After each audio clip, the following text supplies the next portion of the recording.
আচ্ছা, কখনো ভেবে দেখেছেন আমাদের জীবনের ট্রাফিক সিগন্যালগুলোর মতো, যেগুলো আমাদের বলে দেয় কোনটা ঠিক আর কোনটা ভুল, কখন থামা উচিত আর কখন চলা উচিত? সেই ভালো আর মন্দের নিয়মগুলো আসলে কে বানিয়েছে? কি হবে যদি আমি বলি যে আমাদের সমস্ত নৈতিকতা, আমাদের মূল্যবোধ, আমাদের সত্যি মিথ্যার মাপকাঠি সবই আসলে একটা বিরাট ষড়যন্ত্রের অংশ? এমন একটা ষড়যন্ত্র যে আমরা নিজেরাই শতাব্দীর পর শতাব্দী ধরে নিজেদের উপর করে আসছি। আজ আমরা এমন একজন দার্শনিকের ভাবনার জগতে ডুব দিতে চলেছি, যিনি দর্শন জগতে রীতিমতো ভূমিকম্প এনে দিয়েছিলেন।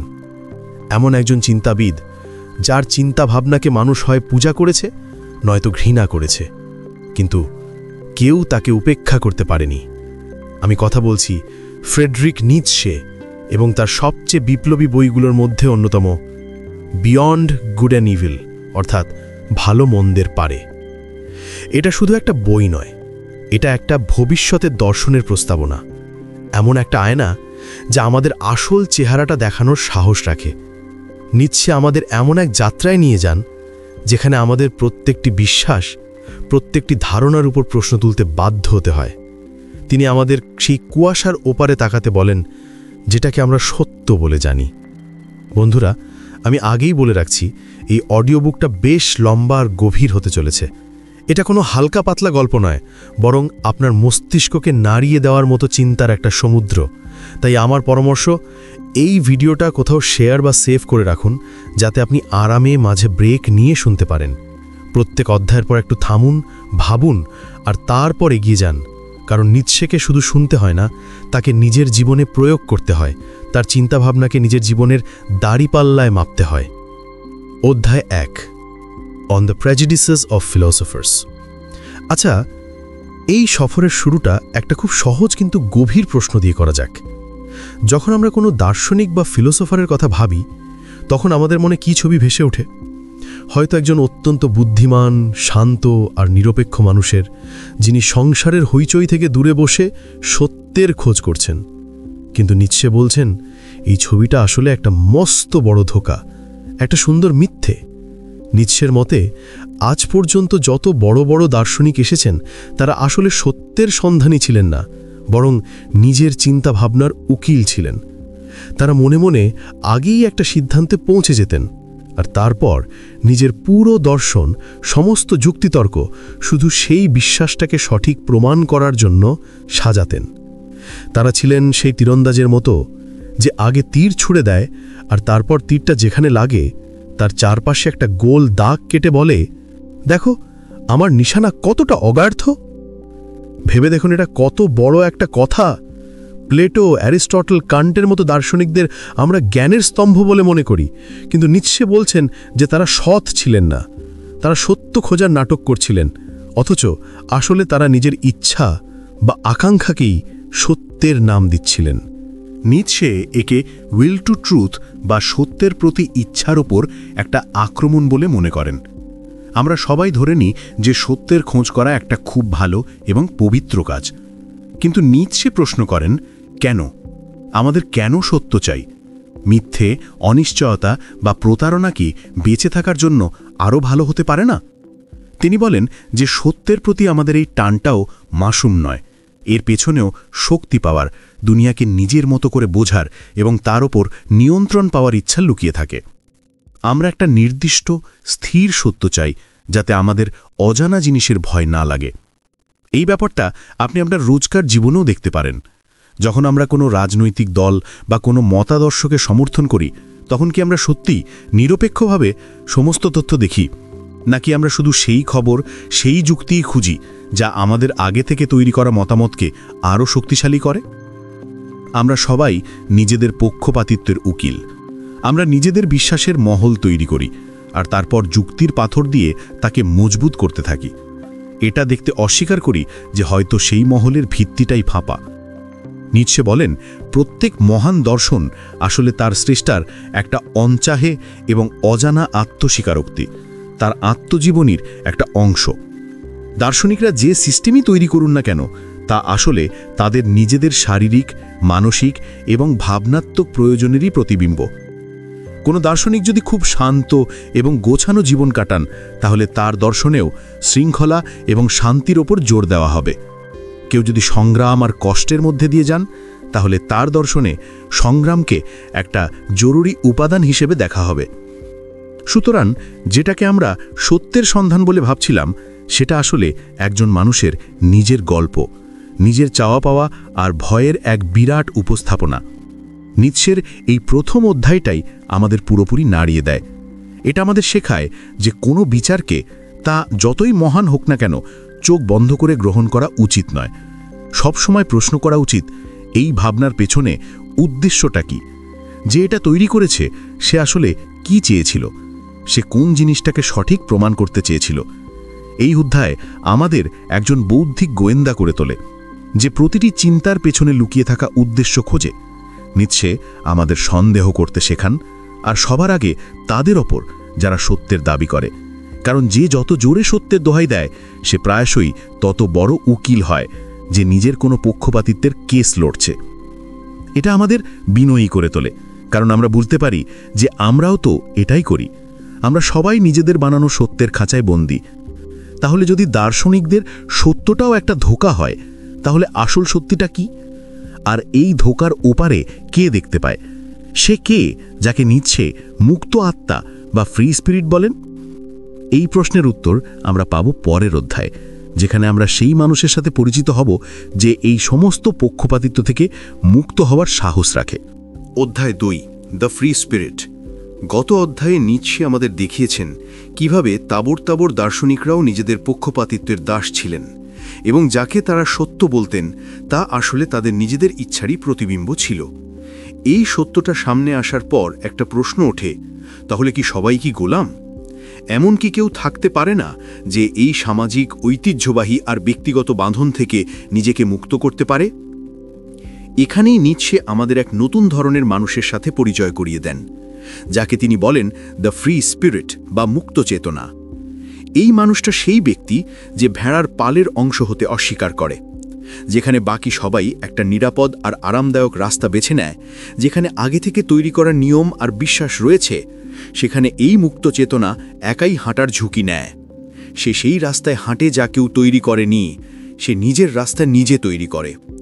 কল্পনা করুন, একদল ভেড়া একে অপরের পেছনে কিছু না ভেবেই একই দিকে হেঁটে চলেছে। তাদের মধ্যে একটা নিরাপত্তার অনুভূতি কাজ করে, পালের মধ্যে থাকার আরাম আছে। কিন্তু মুক্ত চেতনা হলো সেই বাজ পাখির মতো, যে আকাশে একা ওড়ে, নিজের চোখে দুনিয়াকে দেখে এবং পালের বানানো নিয়মে বাধা থাকে না। কিন্তু এই মুক্ত চেতনা হওয়া সহজ নয়। নিৎসে পরিষ্কার বলেন, এই পথ বিপদ আর একাকিত্বে ভরা।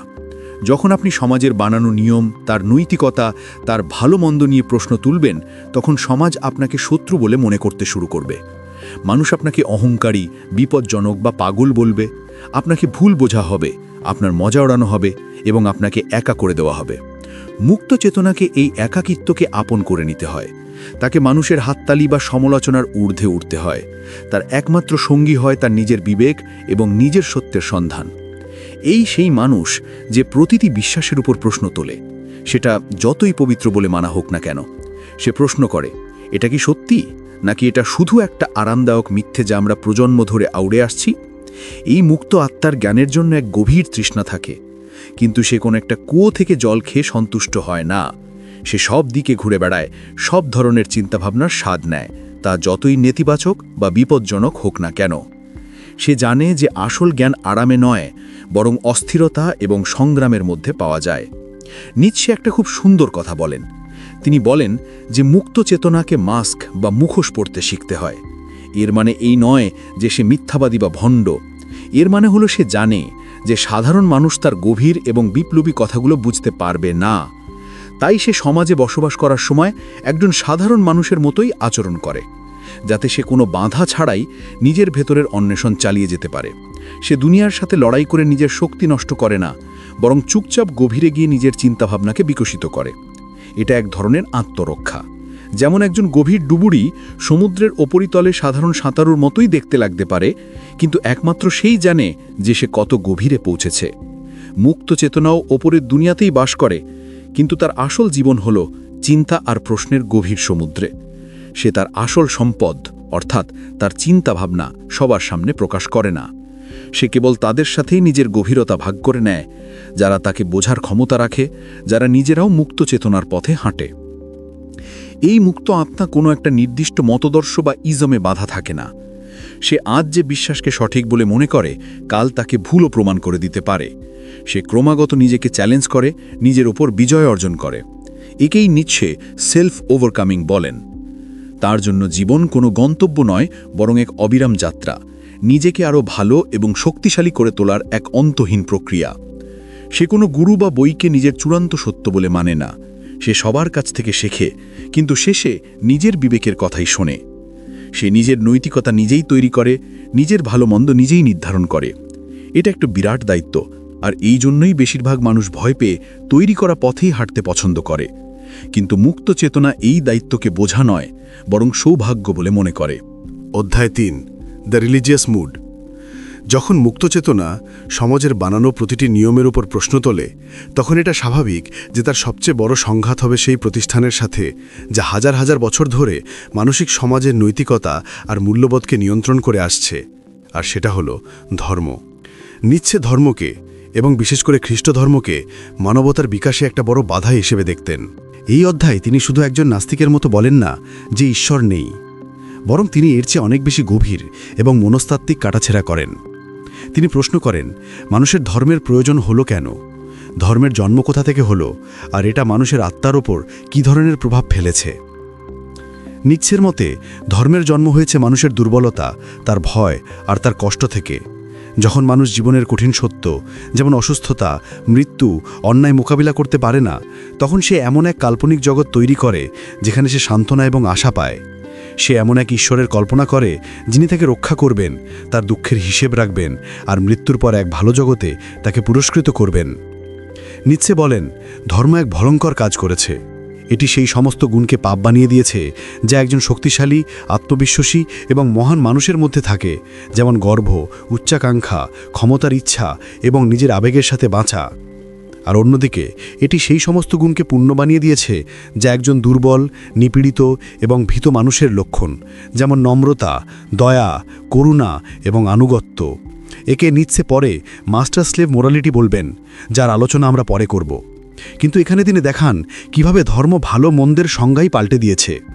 একজন শক্তিশালী মানুষের জন্য যা ছিল ভালো, যেমন নিজের শক্তির প্রদর্শন, ধর্ম তাকে মন্দ অহংকার বানিয়ে দিল।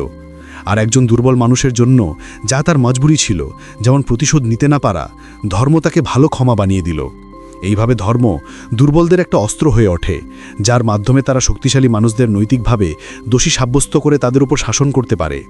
এটা ছিল একটা মনস্তাত্ত্বিক যুদ্ধ, যাতে দুর্বলরা জিতেছিল। নিচ্ছে সাধু এবং তপস্বীদের নিয়ে প্রশ্ন করেন।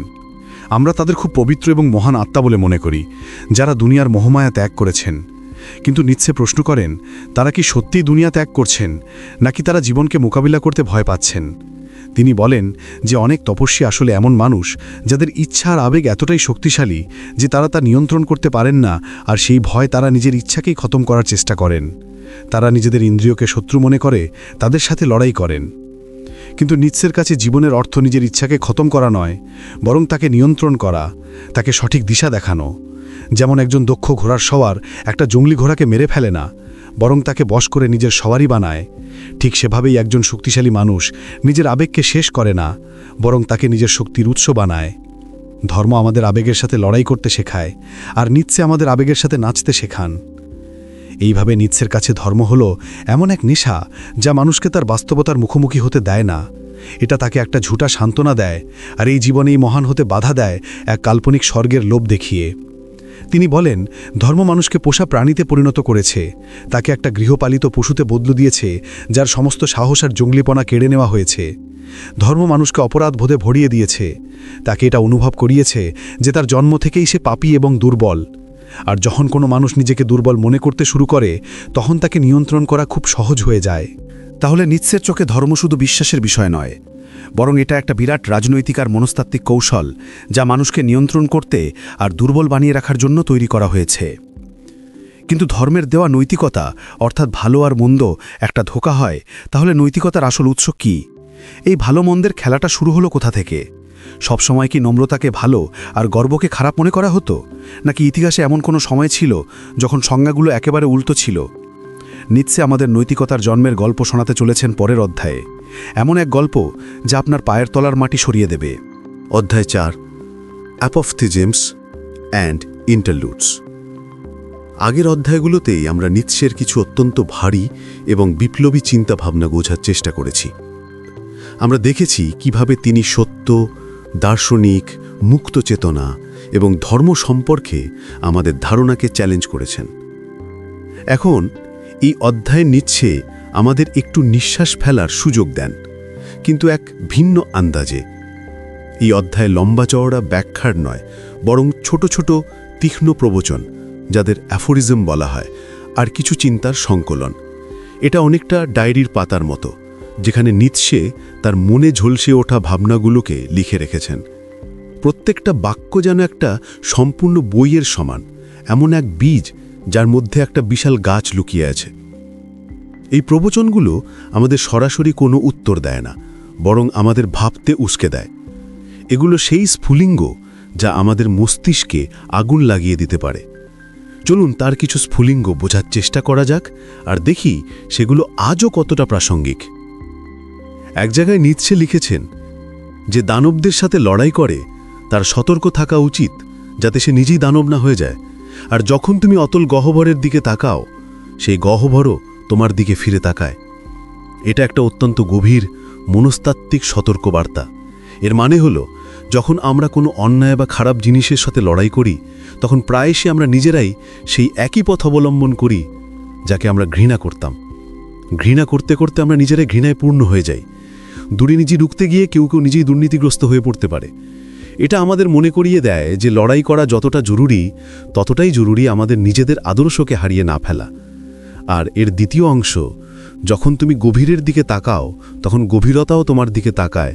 এর মানে হলো, যখন আমরা জীবনের কঠিন এবং অন্ধকার প্রশ্নগুলো, যেমন দুঃখ, মৃত্যু, জীবনের অর্থ নিয়ে অনেক বেশি ভাবি, তখন সে প্রশ্নগুলো আমাদের ব্যক্তিত্বের অংশ হয়ে যায়, সেগুলো আমাদের বদলে দেয়। এটা একটা ঝুঁকি, কিন্তু মুক্ত চেতনার জন্য এটা একটা জরুরি ঝুঁকি। আরেকটা প্রসিদ্ধ প্রবচন হলো, পাগলামি কোনো এক ব্যক্তির মধ্যে বিরল ঘটনা, কিন্তু দল, পার্টি, জাতি এবং যুগের মধ্যে এটাই নিয়ম। এই এক বাক্যে নিৎসে মব মেন্টালিটির আসল সত্যিটা তুলে ধরেছেন। একা মানুষ হয়তো কোনো বোকার মতো কথাই বিশ্বাস করবে না, কিন্তু যখন একটা পুরো ভিড় সেই কথাই চেঁচিয়ে বলে, তখন সেটা বিশ্বাস করা খুব সহজ হয়ে যায়। ইতিহাস সাক্ষী আছে, বড় বড় গণহত্যা, যুদ্ধ আর অত্যাচার কোনো একজন পাগল মানুষ করেনি, বরং ভিড়ের পাগলামি করেছে। মানুষ যখন দলে থাকে, তখন সে তার ব্যক্তিগত দায়িত্ব ভুলে যায়, আর এমন কাজ করে বসে যা সে একা থাকলে কখনোই করত না। এটা আমাদের সোশ্যাল মিডিয়ার এই যুগে একটা জরুরি সতর্কবার্তা দেয়, যেখানে একটা ট্রেন্ড, একটা হ্যাশট্যাগ বা একটা ফেক নিউজ লক্ষ লক্ষ মানুষকে একই দিকে ভাবতে বাধ্য করে, তারা ঠিক না ভুল তা বিচার না করেই। নিৎসে প্রেম এবং সম্পর্কের ব্যাপারেও তার তীক্ষ্ণ মন্তব্য রেখেছেন। তিনি লেখেন, প্রেমে সবসময় কিছুটা পাগলামি থাকে, কিন্তু পাগলামিতেও সবসময় কিছুটা রুক্তি থাকে। তিনি প্রচলিত রোমান্টিক প্রেমের ধারণাকে চ্যালেঞ্জ করেন। তার মতে, যাকে আমরা প্রেম বলি তা প্রায়শই মালিকানার অধিকার, অন্যের উপর কবজা করার ইচ্ছা। কিন্তু সত্যিকারের প্রেম একটা শক্তিশালী এবং উচ্চ স্তরের প্রেম, দুজন স্বাধীন আত্মার মধ্যে হয়, যারা একে অন্যকে বদলানোর চেষ্টা করে না, বরং একে অন্যকে আরও বেশি শক্তিশালী এবং স্বাধীন হতে সাহায্য করে। তিনি বলেন, বিয়ের মতো প্রতিষ্ঠানগুলো প্রায়শই প্রেমকে শেষ করে দেয়, কারণ তা প্রেমকে একটা কর্তব্য এবং নিয়মের মধ্যে বেঁধে ফেলে। এছাড়াও তিনি লেখেন, যাকে আমরা অপছন্দ করি তার প্রশংসা আমরা করতে পারি না, তাই আমরা তার নিন্দা করি। এটা মানুষের স্বভাবের ওপর একটা নিখুঁত মন্তব্য। যখন আমরা কারোর সাফল্যে ঈর্ষা করি, তখন আমরা সরাসরি তা স্বীকার করি না, তার বদলে আমরা তার সাফল্যের মধ্যে কোনো না কোনো খুঁত বের করতে শুরু করি, কোনো কমি খুঁজে বেড়াই, যাতে আমরা নিজেদেরকে ভালো অনুভব করাতে পারি। এই ছোট ছোট প্রবচনগুলো আয়নার মতো আমাদের নিজেদের আসল চেহারাটা দেখিয়ে দেয়, আমাদের দুর্বলতা, ভণ্ডামি আর মূর্খতাকে। এগুলো আমাদের অস্বস্তিতে ফেলে, কিন্তু এটা এদের উদ্দেশ্য। নিৎসে আমাদের আরামদায়ক মিথ্যেতে ঘুম পাড়িয়ে রাখতে চান না, তিনি আমাদের কঠিন সত্যিটা বলে জাগাতে চান। প্রত্যেকটি চিন্তা এক একটা চ্যালেঞ্জ। তুমি কি এই সত্যির মুখোমুখি হতে পারবে? তুমি কি নিজেকে কোনো ধোঁকা না ছাড়াই দেখতে পারবে? এই অধ্যায় আমাদের শেখায় যে মহান চিন্তা শুধু লম্বা চওড়া ভাষণে নয়, একটা সাধারণ বাক্যেও লুকিয়ে থাকতে পারে। এটা আমাদের মন দিয়ে শোনার এবং গভীর থেকে ভাবার শিল্প শেখায়। কিন্তু এই ছোট ছোট স্ফুলিঙ্গ, এই তীক্ষ্ণ ভাবনাগুলো সব কিছুই একটা খুব জরুরি প্রশ্নের দিকেই ইঙ্গিত করছে। সেটা হলো নৈতিকতার ভালো মন্দের প্রশ্ন। সব কথা শেষ পর্যন্ত এই একই প্রশ্নে এসে থাকে। তাহলে চলুন এবার সেই প্রশ্নের একেবারে গোড়ায় যাওয়া যাক। নিৎসে আবার আমাদের নৈতিকতার জন্মের গল্প শোনাতে চলেছেন, এমন এক গল্প যা আমাদের জানাবে কিভাবে ভালো আর মন্দ শব্দ দুটো জন্ম হলো এবং তারা কিভাবে দুনিয়াকে চিরকালের জন্য বদলে দিল। সেই গল্প পরের অধ্যায়ে আমাদের জন্য অপেক্ষা করছে। অধ্যায় 5, ন্যাচারাল হিস্ট্রি অফ মরালস। এখন আমরা এই অডিও বুকের সবচেয়ে বিপ্লবী এবং সবচেয়ে গুরুত্বপূর্ণ অংশে প্রবেশ করছি। এখানে নিৎসে আমাদের সেই গল্পটা শোনাতে চলেছেন যা আমাদের নৈতিকতার পুরো ইমারতকে ডাইনামাইট দিয়ে উড়িয়ে দেবার ক্ষমতা রাখে। তিনি আমাদের ভালো মন্দের একেবারে গোড়ায় নিয়ে যান, আর সেখানে যা পাওয়া যায় তা আমাদের কল্পনারও বাইরে। নিৎসে বলেন যে দুনিয়াতে সবসময় এক ধরনের নৈতিকতা ছিল না। ইতিহাসে দুটো বিলকুল আলাদা এবং পরস্পরের বিরোধী নৈতিক ব্যবস্থার জন্ম হয়েছে। প্রথমটা হলো প্রভুদের নৈতিকতা বা মাস্টার মোরালিটি, আর দ্বিতীয়টা হলো দাসদের নৈতিকতা বা স্লেভ মোরালিটি। এই দুটোকে না বুঝলে আমরা নিৎসেকে বা আমাদের নিজেদের দুনিয়াকে বুঝতে পারব না। চলুন প্রথমে প্রভুদের নৈতিকতা বোঝা যাক। প্রাচীনকালে যারা শক্তিশালী, অভিজাত এবং শাসক শ্রেণীর মানুষ ছিল, তারা ছিল মজবুত, স্বাস্থ্যবান, সাহসী আর আত্মবিশ্বাসী। তাদের কাছে ভালো কি ছিল? তাদের কাছে ভালো ছিল সেটাই যা তাদের মতো: শক্তি, গর্ব, সম্পদ, সাহস আর নিজের ইচ্ছে মতো কাজ করা। আর মন্দ কি ছিল? মন্দ ছিল সেটাই যা দুর্বল, ভীরু, গরিব আর ভীতু। তাদের নৈতিকতা তাদের ভেতর থেকেই আসত। তারা নিজেদের ভালো বলতো, আর যারা তাদের থেকে আলাদা ছিল তাদের মন্দ বলতো। তাদের নৈতিকতা মূল্যবোধ তৈরি করত। এই মাস্টার মোরালিটিতে দয়া, করুণা বা নম্রতার মতো জিনিসের কোনো জায়গা ছিল না। এই গুণগুলোকে দুর্বলতার চিহ্ন বলে মনে করা হতো। একজন প্রভু তার বন্ধুদের এবং সমকক্ষদের প্রতি সম্মান ও বিশ্বস্ততা দেখাতে পারত, কিন্তু তার চেয়ে নিচু স্তরের অর্থাৎ দাস বা সাধারণ মানুষের প্রতি তার মনে শুধু অবজ্ঞা এবং অবহেলা ছিল। সে তাদের পরোয়া করত না। তার কাছে জীবন ছিল একটা খেলার মাঠ, যেখানে সে নিজের শক্তির প্রদর্শন করত আর জিতত। সে কোনো ঈশ্বর বা বাইরের নিয়মকে ভয় পেত না। সে নিজেই ছিল তার জীবনের নিয়ম। তার বিবেক বলতো, যা আমার জন্য ভালো সেটাই ভালো। এটা একটা খুব সোজা, সরল এবং শুনতে নিষ্ঠুর মনে হতে পারে এমন নৈতিকতা ছিল, কিন্তু নিৎসের মতে এটা একটা স্বাস্থ্যকর এবং জীবন সমর্থক নৈতিকতা ছিল, কারণ এটা শক্তি আর জীবনের উৎসবের উপর ভিত্তি করেছিল। আপনি এটা প্রাচীন গ্রিক বীর বা রোমান যোদ্ধার চরিত্রে দেখতে পারেন। কিন্তু তারপর ইতিহাসে একটা বিরাট ঘটনা ঘটল, যাকে নিৎসে বলেন নৈতিকতায় দাসদের বিদ্রোহ। এই বিদ্রোহ কেন হলো? কারণ যখন কোনো বিদ্রোহ হয় তখন সেখানে কিছু শক্তিশালী বিরোধী উৎপন্ন হয়ে যায়, যারা বর্তমান ব্যবস্থাকে চ্যালেঞ্জ করে আর একটা নতুন নৈতিকতার বীজ বনে দেয়। সমাজে যারা নিচু শ্রেণীর ছিল, দাস, দুর্বল, অসুস্থ এবং নিপীড়িত মানুষ, তারা প্রভুদের ঘৃণা করত। তারা তাদের ভয় পেত এবং মনে মনে তাদের প্রতি ঈর্ষান্বিতও ছিল, কারণ তারা প্রভুদের মতো শক্তিশালী হতে পারত না। তারা শারীরিকভাবে প্রভুদের হারাতে পারত না, তাই তারা একটা মনস্তাত্ত্বিক যুদ্ধ শুরু করল। তারা একটা নতুন নৈতিকতার আবিষ্কার করল। তারা প্রভুদের নৈতিকতাকে পুরোপুরি উল্টে দিল। যা কিছু প্রভুদের জন্য ভালো ছিল, শক্তি, গর্ব, সম্পদ, সাহস, দাসেরা তাকে মন্দ বা পাপ বলে ঘোষণা করে দিল। আর যা কিছু তাদের নিজেদের দুর্বলতা এবং মজবুরি ছিল, নম্রতা, দয়া, দারিদ্র্য, অন্যের উপর নির্ভরশীলতা, তাকে তারা ভালো বলে ঘোষণা করে দিল। প্রতিশোধ নিতে না পারার অক্ষমতা ক্ষমার গুণ হয়ে গেল। ভীরুতা ধৈর্য হয়ে গেল। এটা একটা দুর্দান্ত মনস্তাত্ত্বিক চাল ছিল। তারা নিজেদের দুর্বলতাকেই নিজেদের শক্তিতে পরিণত করল। নিৎসে বলেন যে এই দাসদের নৈতিকতা ইহুদি ধর্ম থেকে শুরু হয়েছিল এবং পরে খ্রিস্ট ধর্মের মাধ্যমে সারা বিশ্বে ছড়িয়ে পড়েছিল। এটা দুনিয়াকে চিরকালের জন্য বদলে দিয়েছে। এখন নৈতিকতার মাপকাঠি শক্তি নয়, বরং কষ্ট হয়ে গেল। যে যত বেশি দুঃখী এবং পীড়িত, সে তত বেশি ভালো এবং পবিত্র বলে বিবেচিত হতে লাগল। এই নৈতিকতা আমাদের মনে গুণেবোধ তৈরি করল। এটা আমাদের শেখালো যে আমাদের প্রাকৃতিক ইচ্ছা, আমাদের উচ্চাকাঙ্ক্ষা, আমাদের আবেগ, এগুলো সব পাপ। এটা আমাদের নিজের প্রকৃতির সাথেই ঘৃণা করতে শেখালো। নিৎসের মতে আজ আমরা যে জগতে বাস করি তা এই দাসদের নৈতিকতারই জগৎ। আমাদের পুরো সংস্কৃতি, আমাদের আইন, আমাদের সামাজিক মূল্যবোধ সবকিছুই এর উপর ভিত্তি করে তৈরি। আমরা দুর্বলদের, পীড়িতদের প্রশংসা করি, আর শক্তিশালী এবং আত্মবিশ্বাসী ব্যক্তিকে সন্দেহর চোখে দেখি, তাকে অহংকারী বলি। নিৎসের মতে এই দাসদের নৈতিকতা জীবন বিরোধী। এটা আমাদের এই জীবন থেকে মুখ ফিরিয়ে এক কাল্পনিক স্বর্গের স্বপ্ন দেখায়। এটা আমাদের গড়পড়তা, সাধারণ এবং নিরাপদ হতে উৎসাহিত করে, কিন্তু মহান এবং অসাধারণ হতে বাধা দেয়। কিন্তু এখানে একটা প্রশ্ন ওঠে, যারা এই নৈতিকতাগুলো নিয়ে গবেষণা করে, অর্থাৎ বিদ্বান আর বুদ্ধিজীবীরা, তারা কি এই খেলাটা বুঝতে পারে? তারা কি নিজেরা প্রভু বা দাসের নৈতিকতা থেকে মুক্ত, নাকি তারাও কোনো সিস্টেমের অংশ? নিৎসে এবার তার দূরবীন বিদ্বান আর একাডেমিকদের দিকে ঘোরাতে চলেছেন, আর তিনি যা দেখবেন তা আমাদের অবাক করে দেবে। এর খুলাসা হবে পরের অধ্যায়ে। অধ্যায় 6, উই স্কলার্স। আগের অধ্যায়ে নিৎসে আমাদের প্রভু এবং দাসের নৈতিকতার মধ্যেকার বিরাট সংঘাতটা দেখিয়েছেন। এমন এক সংঘাত যা আমাদের দুনিয়ার রূপটা ঠিক করে দিয়েছে। এখন একটা স্বাভাবিক প্রশ্ন ওঠে, যারা জ্ঞানের জগতে কাজ করেন, অর্থাৎ বিদ্বান, বিজ্ঞানী এবং বুদ্ধিজীবীরা, তারা এই সংঘাতে কোথায় দাঁড়িয়ে? তারা কি নিরপেক্ষ পর্যবেক্ষক? তারা কি মুক্ত চেতনার প্রতীক, যারা এই দুই নৈতিকতার ঊর্ধ্বেন্তি সত্যকে দেখতে পায়? নিৎসের উত্তর হল এক বিরাট না।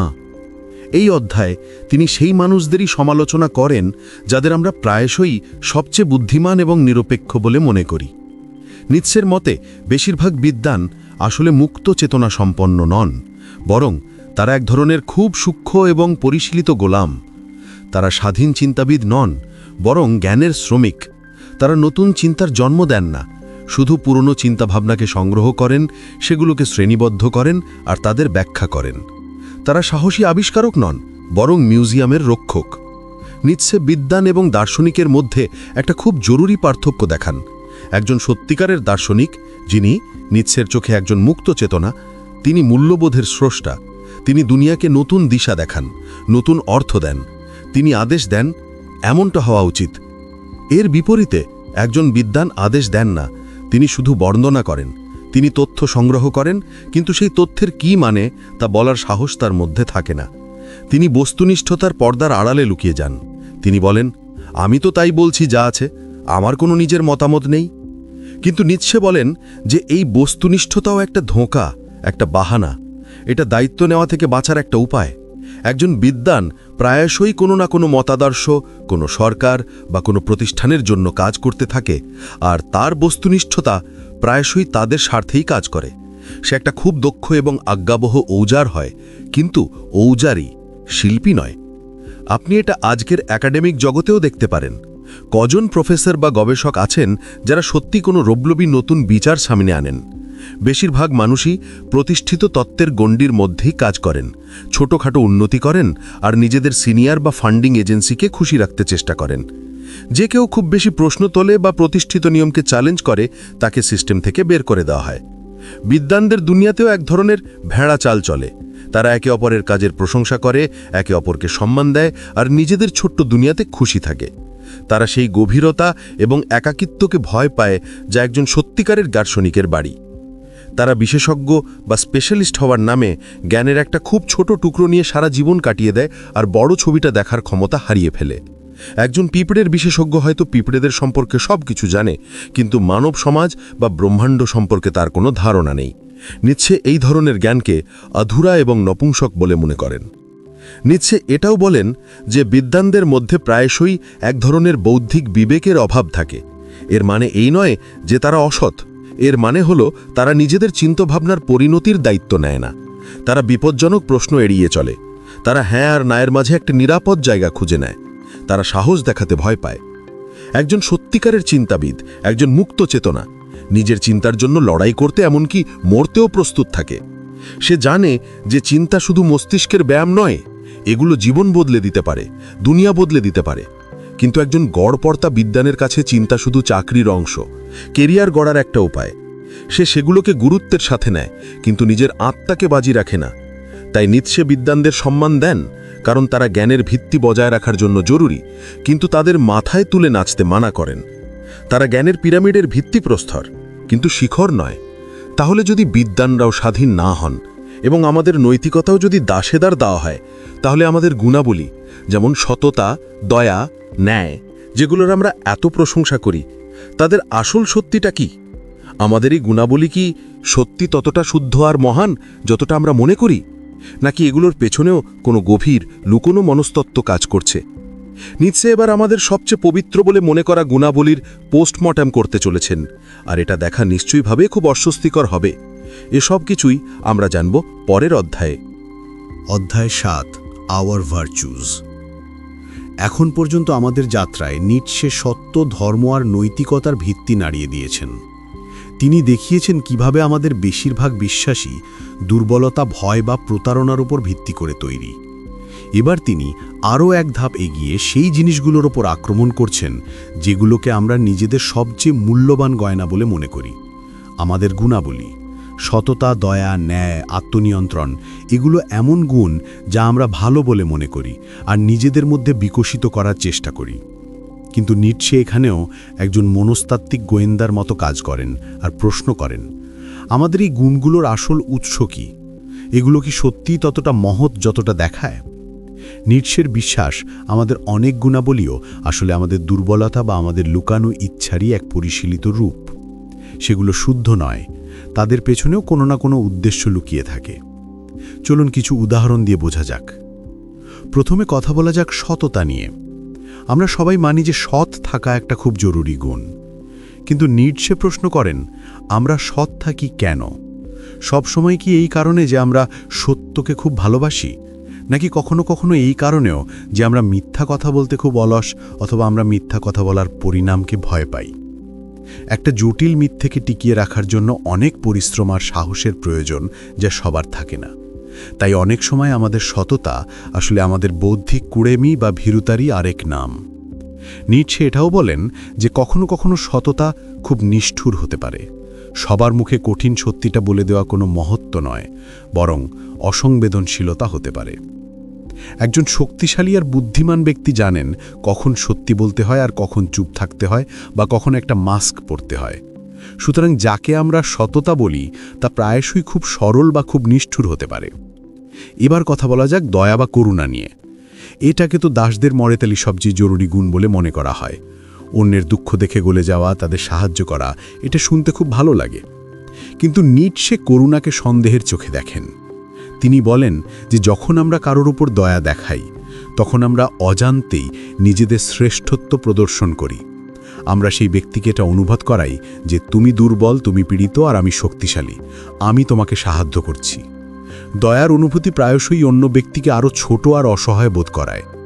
এছাড়া নিটশে এটাও বলেন যে অন্যের দুঃখে খুব বেশি ডুবে যাওয়া মানে নিজেকে দুর্বল করে ফেলা। এক শক্তিশালী আত্মা অন্যের দুঃখে প্রভাবিত হয় ঠিকই, কিন্তু তাতে ডুবে গিয়ে নিজেকে শেষ করে দেয় না। সে সাহায্য করে, কিন্তু একটা দূরত্ব বজায় রাখে। সত্যিকারের সাহায্য সেটা নয় যা অন্যকে চিরকালের জন্য পঙ্গু করে দেয়, বরং সেটা যা অন্যকে আবার নিজের পায়ে দাঁড়ানোর জন্য শক্তিশালী করে তোলে। নিটশে করুণার জায়গায় সহানুভূতির উপর জোর দেন, যেখানে আপনি অন্যের দুঃখটা বোঝেন কিন্তু নিজের শক্তি না হারিয়ে। একইভাবে ন্যায়ের গুণকেও নিটশে চ্যালেঞ্জ করেন। আমরা বলি যে সবার সমান বিচার পাওয়া উচিত, কিন্তু নিটশে প্রশ্ন করেন, সবাই কি সমান? একজন মহান শিল্পী আর একজন সাধারণ অপরাধীকে কি একই দাঁড়িপাল্লায় মাপা ঠিক? নিটশের ন্যায়ের ধারণা সমতার উপর নয়, বরং যোগ্যতার উপর ভিত্তি করে তৈরি। তিনি বলেন যে প্রত্যেকের সেটাই পাওয়া উচিত যার সে হকদার, তার কমও নয় বেশিও নয়। সমানের সাথে সমান আচরণ, আর যারা সমান নয় তাদের সাথে সেই রকমই আচরণ। এটা আজকের সাম্যের ধারণার উপর একটা সরাসরি আক্রমণ। নিটশে মনে করেন যে সাম্যের ধারণা প্রতিভাবান এবং মহান ব্যক্তিদের নিচে টেনে নামায় আর গড়পড়তামানকে উৎসাহিত করে। তার ন্যায় হলো এক অভিজাত ন্যায়, যেখানে পদ আর সম্মান যোগ্যতা দিয়ে পাওয়া যায়, শুধু মানুষ হওয়ার জন্য নয়। এই ধারণাটা আজ আমাদের কাছে খুব কঠোর লাগতে পারে, কিন্তু এটা তার মাস্টার মোরালিটিরই একটা স্বাভাবিক পরিণাম। তো নিটশে আমাদের এটাই শেখাচ্ছেন যে আমরা যেন নিজেদের গুণাবলীকেও চোখ বন্ধ করে মেনে না নিই। আমাদের নিজেদের প্রশ্ন করা উচিত যে আমাদের প্রতিটি ভালো কাজের পেছনের আসল উদ্দেশ্যটা কি? আমরা কি সত্যিই নিঃস্বার্থ, নাকি আমরা প্রশংসা, সামাজিক স্বীকৃতি বা নিজেদেরকে ভালো অনুভব করানোর ইচ্ছা দ্বারা চালিত? এই আত্মবিশ্লেষণ খুব কঠিন আর অস্বস্তিকর, কারণ এটা আমাদের ভণ্ডামিটাকে সামনে নিয়ে আসে। কিন্তু একজন মুক্ত চেতনার জন্য এটা জরুরি। তাকে নিজের ভিতরের প্রতিটি কোণায় উকি মারতে হয়, সেখানেও যেখানে খুব অন্ধকার। সে তার গুণাবলীকেও নিজের শক্তির হাতিয়ার বানায়, দুর্বলতার অজুহাত নয়। এখন যখন আমরা ব্যক্তিস্তরে গুণাবলী বুঝে গেছি, নিটশে আমাদের এক বিশাল স্তরে নিয়ে যাচ্ছেন, ব্যক্তি থেকে সমাজ আর রাষ্ট্রের দিকে। যদি আমাদের ব্যক্তিগত গুণাবলী এতটা জটিল আর সন্দেহজনক হয়, তাহলে আমাদের সামাজিক গুণাবলী, আমাদের জাতীয় পরিচয় আর আমাদের দেশপ্রেমের আসল সত্যিটা কি? রাষ্ট্র আর পিতৃভূমিও কি এক ধরনের বাঁধন? এর উত্তর আমরা পাব পরের অধ্যায়ে। অধ্যায় 8, মানুষ ও পিতৃভূমি। ব্যক্তিগত নৈতিকতা এবং গুণাবলীর ব্যবচ্ছেদ করার পর নিটশে এবার তার সমালোচনার পরিধি আরও বাড়িয়ে তুলছেন এবং তাকে রাষ্ট্র, সংস্কৃতি এবং মানুষের গোষ্ঠীর ওপর প্রয়োগ করছেন। ঠিক যেমন একজন ব্যক্তির নিজস্ব পরিচয়, নিজস্ব পক্ষপাতিত্ব এবং নিজস্ব নৈতিকতা থাকে, তেমনি প্রতিটি রাষ্ট্র এবং জাতিরও একটা নিজস্ব সামাজিক আত্মা থাকে। এই অধ্যায়ে নিটশে জাতীয়তাবাদ এবং সংকীর্ণ দেশপ্রেমের সীমাবদ্ধতা তুলে ধরেন এবং এক নতুন ইউরোপীয় মানুষের উত্থানের ভবিষ্যৎবাণী করেন যে এই ছোট ছোট পরিচয়ের ঊর্ধ্বে উঠে যাবে। নিটশে তার সময়ের ইউরোপকে দেখছিলেন, যেখানে বিভিন্ন দেশ, জার্মানি, ফ্রান্স, ইংল্যান্ড, ইতালি, নিজেদের জাতীয় পরিচয় নিয়ে খুব বেশি গর্ব এবং কট্টরতা দেখাচ্ছিল। প্রত্যেক দেশ নিজেকে অন্যের চেয়ে ভালো মনে করত এবং নিজের ভাষায় নিজের সংস্কৃতি ও নিজের ঐতিহ্যকে শ্রেষ্ঠ বলে মনে করত। এই ধর্মের জাতীয়তাবাদকে নিটশে একটা বিরাট বাঁধা হিসেবে দেখতেন। তার কাছে এটা ভেড়াচাল বা মব মেন্টালিটিরই একটা বিশাল এবং আরও বিপজ্জনক রূপ ছিল। ঠিক যেমন একজন ব্যক্তি দলে মিশে গিয়ে তার ব্যক্তিগত চিন্তাভাবনা হারিয়ে ফেলে, তেমনি জাতীয়তাবাদের নেশায় একজন মানুষ তার মনুষ্যত্ব ভুলে গিয়ে শুধু নিজের দেশের পরিচয়তেই সীমাবদ্ধ হয়ে পড়ে। নিটশের বিশ্বাস ছিল যে প্রত্যেক জাতির কিছু নিজস্ব বৈশিষ্ট্য এবং কিছু দুর্বলতা থাকে। তিনি জার্মানদের গভীরতা এবং গাম্ভীর্যের প্রশংসা করতেন, কিন্তু তাদের ভারী নীরস শৈলীর মজা ওড়াতেন। তিনি ফরাসিদের স্টাইল, তাদের শিল্পবোধ এবং তাদের পরিশলিত রুচির ভক্ত ছিলেন, কিন্তু তাদের অগভীরতা এবং রাজনৈতিক মূর্খতার সমালোচনা করতেন। তিনি ইংরেজদের দৃঢ়তা এবং বাস্তববাদিতাকে মানতেন, কিন্তু তাদের বৌদ্ধিক অগভীরতা এবং উপযোগিতাবাদী চিন্তাভাবনাকে অপছন্দ করতেন। নিটশে কোনো একটি রাষ্ট্রকে সর্বশ্রেষ্ঠ ঘোষণা করেন না। এর বদলে তিনি এমন এক ভবিষ্যতের কল্পনা করেন যেখানে এই সমস্ত জাতির সেরা গুণগুলো মিলেমিশে এক নতুন এবং উন্নত মানুষের জন্ম দেবে, ভালো ইউরোপীয়। এই ভালো ইউরোপীয় কোনো একটি দেশের নাগরিক হবে না, বরং সে পুরো ইউরোপীয় সংস্কৃতির উত্তরাধিকারী হবে। তার মধ্যে থাকবে জার্মান গাম্ভীর্য, ফরাসি শিল্পবোধ এবং ইতালীয় প্রাণবন্ততার মিশ্রণ। সে জাতীয় সীমানা এবং পক্ষপাতিত্ব থেকে মুক্ত, এক সত্যিকারের মুক্ত চেতনা হবে। এই ধারণা আজকের গ্লোবালাইজেশনের যুগে আরও বেশি প্রাসঙ্গিক হয়ে ওঠে। নিটশে এক ধরনের সুপার ন্যাশনাল পরিচয়ের কথা বলছিলেন, যা সংকীর্ণ দেশপ্রেমের চেয়ে অনেক উঁচু এবং ব্যাপক। তার কাছে পিতৃভূমি বা ফাদারল্যান্ডের সাথে আঁকড়ে থাকা এক ধরনের বৌদ্ধিক দুর্বলতা ছিল। এক মুক্ত আত্মার কোনো একটি নির্দিষ্ট বাড়ি হয় না, সে সারা দুনিয়াতেই নিজের বাড়ির মতো অনুভব করে। তার দেশ হল জ্ঞান এবং সংস্কৃতি সাম্রাজ্য, কোনো ভৌগোলিক সীমানা নয়। নিটশে এটাও সতর্ক করেন যে জাতীয়তাবাদ প্রায়শই রাজনীতিবিদরা সাধারণ মানুষকে নিয়ন্ত্রণ করতে এবং তাদের একে অন্যের সাথে লড়াই করানোর জন্য ব্যবহার করেন। দেশ বিপদে বলে নারা লাগিয়ে মানুষের আবেগকে উস্কে দেওয়া হয় এবং তাদের আসল সমস্যা, যেমন দারিদ্র্য, অন্যায় এবং ব্যক্তিগত বিকাশ থেকে নজর ঘুরিয়ে দেওয়া হয়। মানুষ নিজের দেশের জন্য মরতে এবং মারতে তৈরি হয়ে যায়, এটা না বুঝেই যে তারা শুধু অন্য কারোর রাজনৈতিক খেলার মোহরা হয়ে উঠছে। যদিও নিটশে ইউরোপের প্রেক্ষাপটে কথা বলছিলেন, তার এই বিশ্লেষণ দুনিয়ার যে কোনো অংশে প্রয়োগ করা যায়। যখনই আমরা আমাদের আঞ্চলিক, ভাষাগত বা জাতীয় পরিচয়কে আমাদের মনুষ্যত্বের চেয়ে বড় করে তুলি, তখনই আমরা নিটশের চোখে এক ধাপ পিছিয়ে যাই। আমরা নিজেদের ক্ষমতাকে সীমাবদ্ধ করে ফেলি। এর মানে এই নয় যে আমাদের নিজের সংস্কৃতিকে ভালোবাসতে উচিত নয়। নিটশে নিজে জার্মান ভাষা এবং সঙ্গীতকে গভীরভাবে ভালোবাসতেন, কিন্তু তিনি বিশ্বাস করতেন যে সত্যিকারের ভালোবাসা মানে চোখ বন্ধ করে পূজা করা নয়, বরং সমালোচনা করার অধিকার রাখাও। এক শক্তিশালী সংস্কৃতি সেটাই, যা অন্য সংস্কৃতি থেকে শিখতে এবং নিজেকে আরও উন্নত করতে সবসময় তৈরি থাকে। তো নিচ্ছে আমাদের নিজেদের ছোট পরিচয়ের খাঁচা থেকে বেরিয়ে এসে এক বিশাল বিশ্বব্যাপী চেতনাকে গ্রহণ করতে প্রেরিত করছেন। তিনি আমাদের ভেড়ার পাল থেকে বের করে এক একাকী উড়ে চলা বাজ পাখি হওয়ার চ্যালেঞ্জ জানাচ্ছেন, যে সারা দুনিয়াকে নিজের বলে মনে করে। কিন্তু যদি আমরা রাষ্ট্র, সাধারণ নৈতিকতা এবং প্রচলিত গুণাবলীর ঊর্ধ্বে উঠে যাই, তাহলে আমাদের লক্ষ্য কি হবে? আমরা কেমন মানুষ হবার চেষ্টা করব? সেই মানুষের মধ্যে কি গুণ থাকবে যাকে নিচ্ছে মহান বা অভিজাত বলেন? এই ও প্রশ্ন যা আমাদের এই অডিও বুকের সর্বোচ্চ শিখরের দিকে নিয়ে যাবে। সেই মহান মানুষের ছবিটা কেমন তা আমরা জানব পরের অধ্যায়ে। অধ্যায় 9, মহৎ কি?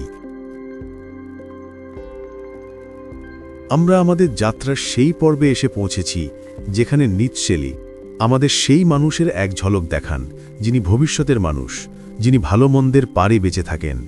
এতদিন আমরা দেখেছি কি কি হওয়া উচিত নয়। আমাদের দার্শনিকদের পক্ষপাতিত্বে ফাঁসতে হবে না, ধর্মের দেওয়া দাসের নৈতিকতা গ্রহণ করতে হবে না, ভেড়ার পালের অংশ হতে হবে না, আর সংকীর্ণ জাতীয়তাবাদে বন্দী হতে হবে না।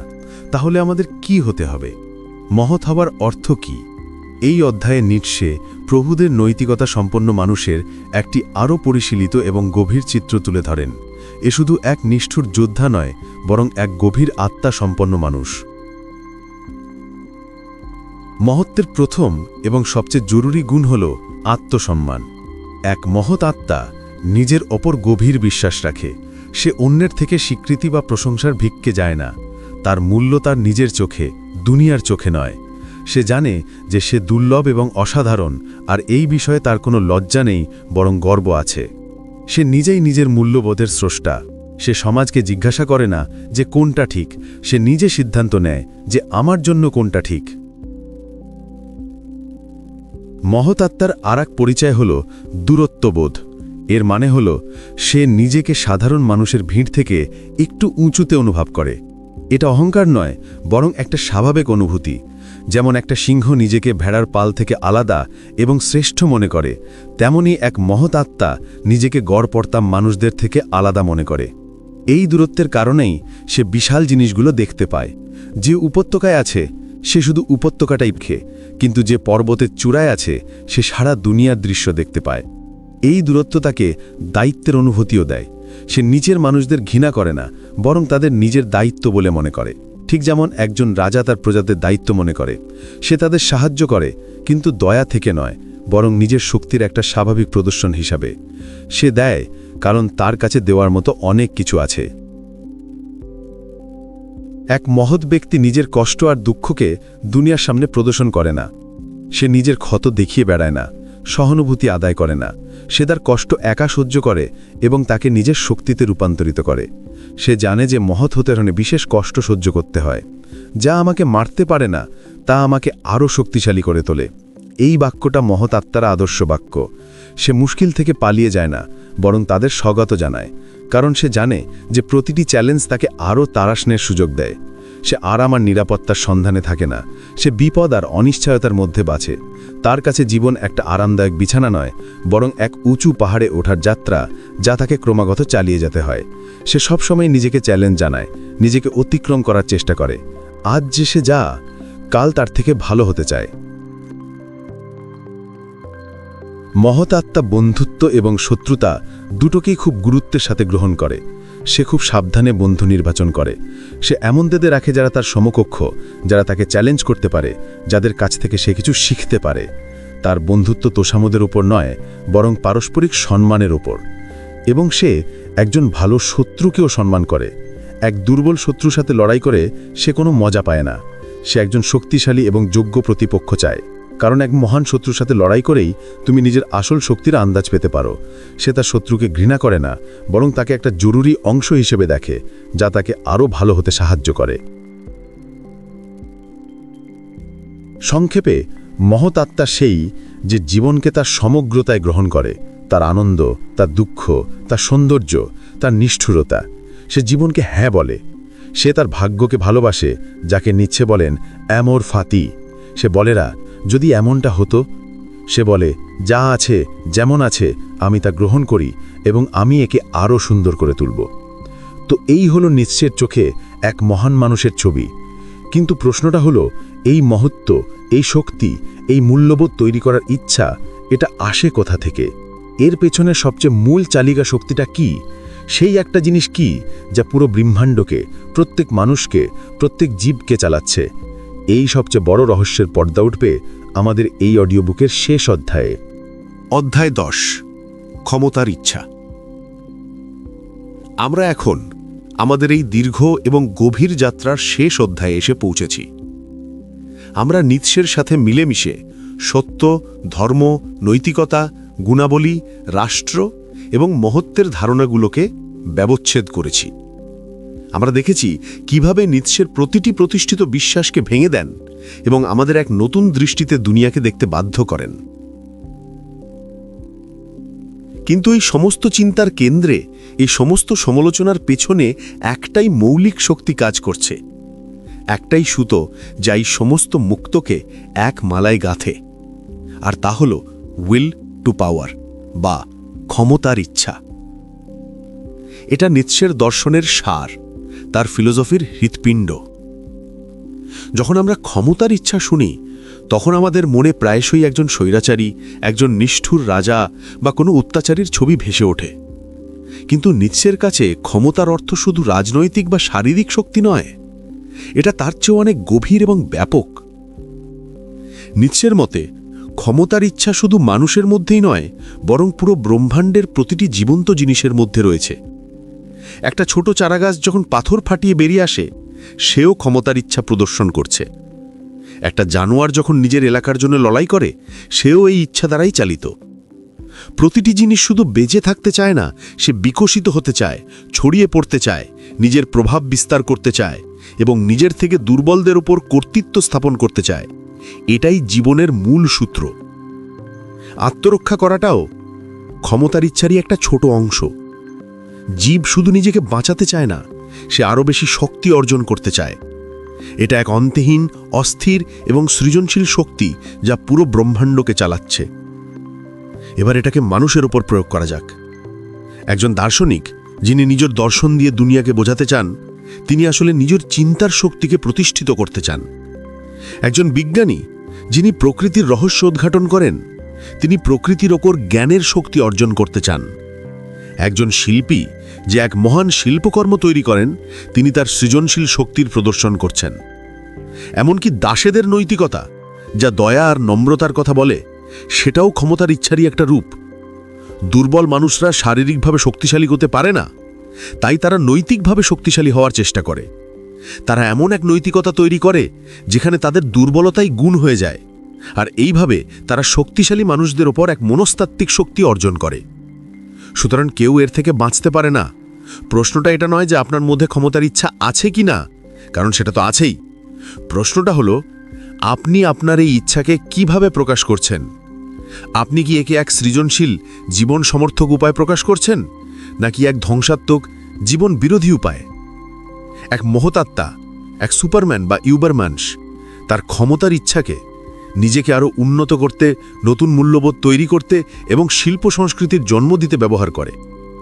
সে অন্যদের উপর জুলুম করে শক্তি অর্জন করে না, বরং নিজের উপর বিজয় লাভ করে শক্তি অর্জন করে।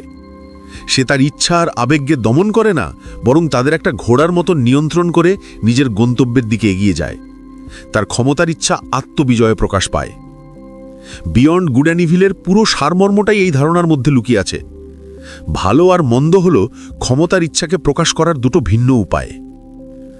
দাসেদের নৈতিকতার ভালো হল ক্ষমতার ইচ্ছার এক দুর্বল, প্রতিক্রিয়াশীল প্রদর্শন, আর প্রভুদের নৈতিকতার ভালো হল ক্ষমতার ইচ্ছার এক শক্তিশালী, সৃজনশীল এবং আক্রিয় প্রদর্শন। নিৎসে আমাদের সেই পারে যেতে বলছেন, যেখানে আমরা এই লেভেলগুলো থেকে মুক্ত হয়ে নিজেদের ক্ষমতার ইচ্ছাকে পুরি দায়িত্ব এবং সৃজনশীলতার সাথে বাঁচতে শিখব। তিনি আমাদের নিজেদের জীবনের শিল্পী হতে বলছেন, যে সমাজের দেওয়া নৈতিকতার রং দিয়ে নয়, বরং নিজের ক্ষমতার ইচ্ছার মৌলিক রং দিয়ে নিজের জীবনের ছবি আঁকবে। এটা একটা বিরাট দায়িত্ব আর একটা বিরাট সুযোগও তাই। এটা আমাদের শিকার বা গোলাম হয়ে থাকার মানসিকতা থেকে বের করে নিজেদের জীবনের মালিক হওয়ার রাস্তা দেখায়। তো বন্ধুরা, এই সফরের শেষে আমরা একটা চৌরাস্তায় এসে দাঁড়িয়েছি। একটা রাস্তা হলো সেই পথ যেটায় আমরা সবসময় হেঁটে এসেছি, সমাজের দেওয়া বিশ্বাস, নৈতিকতা আর আরামের পথ। আর অন্য রাস্তাটা হলো নিৎসের দেখানো একাকিত্ব, বিপদ আর আত্মনির্মাণের পথ। আমরা এই অডিও বুকে শিখেছি যে যাকে আমরা সত্য বলে মনে করি তা প্রায়শই আমাদের নিজেদের পক্ষপাতিত্বের আয়না। আমরা মুক্ত চেতনার সম্পর্কে জেনেছি যে ভেড়ার পাল থেকে আলাদা হয়ে নিজের রাস্তা নিজেই তৈরি করে। আমরা ধর্ম আর নৈতিকতার পেছনের মনস্তত্ত্ব বুঝেছি আর জেনেছি কিভাবে প্রভু আর দাসের নৈতিকতা আমাদের দুনিয়াকে রূপ দিয়েছে। আমরা আমাদের সবচেয়ে পবিত্র গুণাবলীর ওপরও প্রশ্ন তুলেছি আর জাতীয়তাবাদের মতো সামাজিক পরিচয়ের সীমাবদ্ধতা দেখেছি।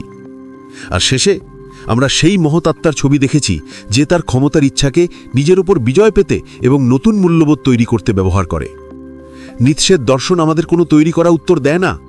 তিনি আমাদের আরামের ঘুম থেকে জাগিয়ে আমাদের হাতে একটা হাতুড়ি ধরিয়ে দেন, যাতে আমরা নিজেদের পুরনো ফাঁপা মূর্তিগুলোকে ভেঙে নিজেদের নতুন মূর্তি গড়তে পারি। তার মেসেজটা খুব সহজ: শিকার হয়েও না, ভেড়া হয়েও না, নিজের জীবনের স্রষ্টা হও। নিজের কষ্টকে শক্তিতে পরিণত করো, নিজের ভাগ্যকে ভালোবাসো এবং জীবনকে তার পূর্ণ তীব্রতার সাথে উপভোগ করো। এত লম্বার গভীর একটা অডিও বুক শোনার জন্য আপনাদের অনেক অনেক ধন্যবাদ। আমি জানি এই ভাবনাগুলো হজম করা সহজ নয়, কিন্তু যদি এই কথাগুলো আপনাকে একবারও থামিয়ে ভাবতে বাধ্য করে, তাহলে আমাদের এই প্রচেষ্টা সফল। যদি আমাদের এই প্রচেষ্টা থেকে কিছু নতুন শিখতে পারেন, কিছু অনুভব করেন, বা আপনার মনে কোনো ঝড় ওঠে, তাহলে ভিডিওটাকে অবশ্যই একটা লাইক দেবেন। আপনার লাইক আমাদের আরও এমন গভীর অডিও বুক আনার জন্যে প্রেরিত করে। কমেন্টে আমাদের জানান নিৎসের কোন চিন্তাটা আপনাকে সবচেয়ে বেশি ভাবিয়েছে। সেটা কি প্রভু দাসের নৈতিকতা ছিল, ক্ষমতার ইচ্ছার তত্ত্ব ছিল, নাকি মুক্ত চেতনার ধারণা? আমরা আপনাদের প্রত্যেকটা কমেন্ট মন দিয়ে পড়ি। আর হ্যাঁ, যদি আপনি এখানে নতুন হন আর দর্শন, মনস্তত্ত্ব আর জীবন বদলে দেওয়া ভাবনার জগতে এইভাবেই ডুব দিতে চান, তাহলে বইওয়ালাকে সাবস্ক্রাইব করতে ভুলবেন না, আর ওই বেল আইকনটাও প্রেস করে দেবেন, যাতে আমাদের কোনো নতুন অডিও বুক আপনার থেকে মিস না হয়ে যায়। মনে রাখবেন, প্রশ্ন করা থামাবেন না। নিজের মূল্যবোধ নিজেই তৈরি করুন আর সবসময় ভালো মন্দের পারে দেখার সাহস রাখুন। দেখা হচ্ছে পরের অডিও বুকে। ততক্ষণ ভাবতে থাকুন আর শক্তিশালী হতে থাকুন। ধন্যবাদ।